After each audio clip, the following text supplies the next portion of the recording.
BNB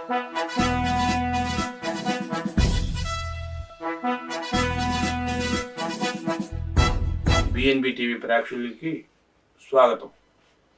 ఈ రోజున ఒక ముఖ్య అంశం మీ ముందుకు తేవాలి. 2024-25 సంవత్సరానికి విద్యా వ్యవస్థలో పలు మార్పులు కాదు, సంచలనమైన మార్పు రాబోతుంది.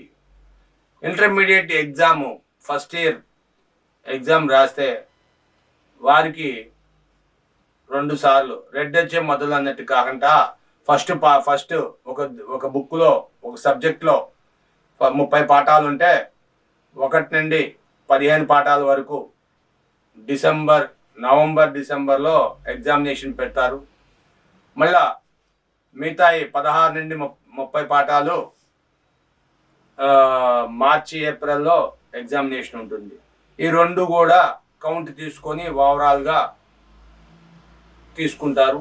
దీనివల్ల అభివృద్ధి చెందుతుంది, దేశం అత్యున్నత స్థాయికి వెళ్తుంది. విద్యార్థికి కూడా శ్రమ పడాల్సిన అవసరం లేదు, మైండ్లో ఒత్తిడి అనేది లేకుండా ఫ్రీగా ఉండటానికి ఆస్కారం ఉంటుంది అని చెప్పి విద్యా వ్యవస్థ చెప్తుంది. అయితే అన్ని స్కూళ్ళల్లో కూడా సెంట్రల్ సిలబస్ పెట్టి ప్రైమరీ స్కూల్స్లో కూడా ఇదే విధంగా 2 సార్లు ఎగ్జామినేషన్, 1 నవంబర్ డిసెంబర్లో, 2 మార్చి ఏప్రిల్లో 2 సార్లు మాత్రమే ఎగ్జామినేషన్. పద్దాకా విద్యార్థిని టెన్షన్ పెట్టే పరిస్థితి తేవద్దు. ఎగ్జామ్స్ అని చెప్పి పరీక్షలు అని చెప్పి వారి జీవితాన్ని విషమయం చేయొద్దు. ఎంతోమంది విద్యార్థులు ఆత్మహత్యలకు గురవుతున్నారు, అనారోగ్యానికి గురవుతున్నారు, చదువుకు దూరం అయిపోతున్నారు. చదువు అంటేనే భయపడిపోయి విద్యా వ్యవస్థకి దూరం అవుతున్నారు. కాబట్టి ఎట్టి పరిస్థితుల్లో సాధ్యమైనంత వరకు భారత పౌరులను విద్యావంతులుగా చేయాలని భావించి పుస్తకాలు కూడా భారీగా మోయాల్సిన అవసరం లేదు. పుస్తక ప్రచారణ ప్రింటింగ్ కూడా మారుస్తారంట. సెమిస్టర్ 1, సెమిస్టర్ 2 కింద ఇప్పటికే కొన్ని స్కూళ్ళల్లో మార్చారు. Semester 1, semester 2 central syllabus already కొన్ని స్కూళ్ళల్లో మార్చారు.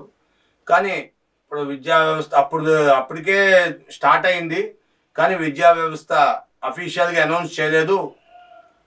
ఇప్పుడు అఫీషియల్గా అనౌన్స్ చేసింది. రానున్న 24-25 నుండి సంవత్సరం నుండి సింపుల్గా 2 సార్లు ఎగ్జామినేషన్, 2 సెమిస్టర్ 1, సెమిస్టర్ 2 అని. ఇదే విధంగా జర్మనీ, అమెరికా కొన్ని దేశాల్లో పని వేళలు కూడా తగ్గించేశారు. వాళ్ళు వారానికి 7 రోజులైతే 6 రోజులే పనిచేసేవాళ్ళు. గతంలో 8 గంటలు నుండి 6 గంటలు, 6 గంటల నుండి ఇంకే గంటలు దింపుతారో తెలియదు. కానీ ఇప్పుడు పనితీరు 8 గంటలు ఉంటుంది. కానీ వారానికి 4 రోజులు మాత్రమే. ఉద్యోగి అనారోగ్యం పాలైపోతున్నాడు, శరీరం అలసిపోతుంది అని రకరకాల విషయాలు బయట పెట్టారు. ఆల్మోస్ట్ జీతాలు మాత్రం తగ్గవు, అవే జీతాలు, అవే అన్నీ సౌకర్యాలు, సౌలభ్యాలు అన్నీ అవే. కానీ పని వేళలు తగ్గుతున్నాయి.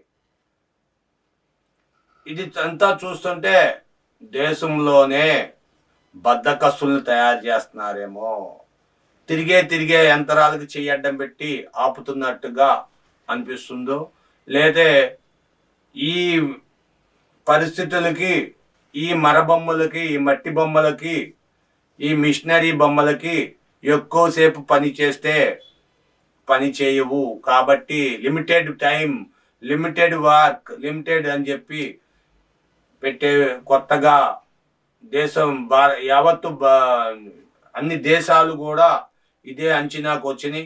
కానీ భారత్ విద్యా వ్యవస్థలోకి తీసుకొచ్చింది, ఉద్యోగులను ఇంకా తీసుకురాలేదు.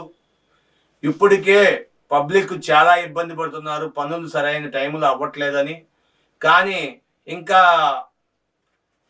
ప్రభుత్వ ఉద్యోగాలకి కానీ కార్పొరేట్ ఉద్యోగాలకు కానీ డిమాండ్ పెరిగే అవకాశాలు పెరిగిపోతాయి. ఇప్పుడు అదే పక్షాన ఇండియాలో కూడా 4 రోజులే పని దినాలు కింద వస్తే చాలా ఆర్థికంగా నష్టపోవాలి. అయితే జర్మనీ, కొన్ని దేశాలు ఆర్థికంగా నష్టపోవడానికి సిద్ధపడుతున్నాయి. మరి ఎందుకు చేస్తున్నాయో అందులో ఉన్న మతలబు రాజకీయం ఏమిటో తెలియట్లేదు. కానీ పని దినాలు మాత్రం తగ్గించేసాయి, ఆల్రెడీ అమల్లోకి వచ్చేసినాయి. కొన్ని ట్రయల్లోకి పెట్టినాయి, కొన్ని అమల్లోకి వచ్చేసినాయి. కొన్ని దేశాలు ట్రయల్లో ఉంచినాయి, కానీ చాలా వరకు అమల్లో తీసుకొచ్చేసినాయి. ఈవెన్ అమెరికా కూడా 4 days work. Okay, thank you for watching our channel. దయచేసి లైక్ చేయండి, సబ్స్క్రైబ్ చేయండి. మీ అభిప్రాయాన్ని కామెంట్ రూపంలో తప్పకుండా తెలియజేయండి, షేర్ చేయండి.